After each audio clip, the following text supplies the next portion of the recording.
Hi everyone, this is my presentation for the paper. So, kind of my thesis statement is the way we perceive life is to choose if we are suffering or not, and kind of what I want to go off like about that is a lot of the things that we've read and seen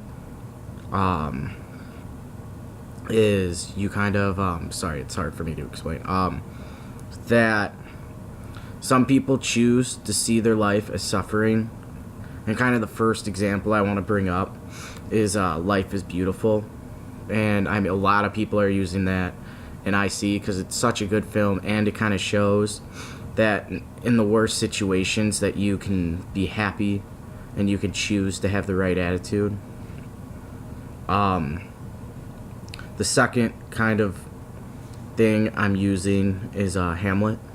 Because in Hamlet, in the part that we read, he is quoting and thinking about life. And I thought that's a great way to see.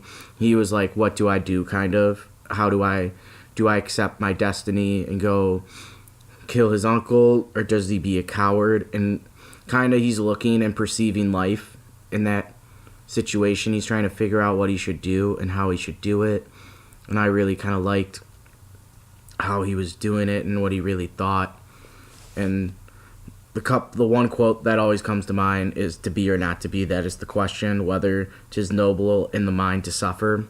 And clearly he's stating, do I suffer the rest of my life, or do I kind of keep going and do what I have to do? And I really thought that was just the perfect way. The next example I use is Allegory of the Cave. And just because that's another just great example of people being shown what their reality is and they accept it. And when the prisoner escapes and is shown what reality is and comes back and no one really believes him, I believe that that's just a totally great example, because they none of them will believe him, and you kind of just accept what you're told and what you think reality is. And I kind of just think that's kind of the perfect way to kind of start, to kind of in the middle of this paper is kind of just go right into that. Some of the quotes I use is the part from the debate with the other prisoners. Is they really, that whole thing when Socrates talks about how they were debating what is reality and what is not, and he ends up losing because he was the only one who saw the truth, but everyone else accepts what they're seeing as the truth. And I think that's just like the perfect way to help my thesis. The other example I use is Fight Club.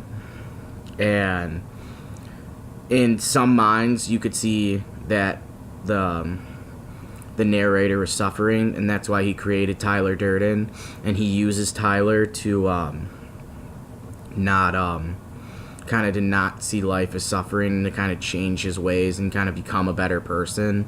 And when he finds out he's Tyler Durden, that's what Tyler says. He's like, you created me to be a better person and to like be cooler, be smarter.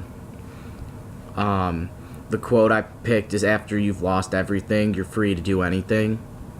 And I think that's a great quote, just because Tyler's telling him, once you've suffered or once you get it, you can do whatever you want, you can be free.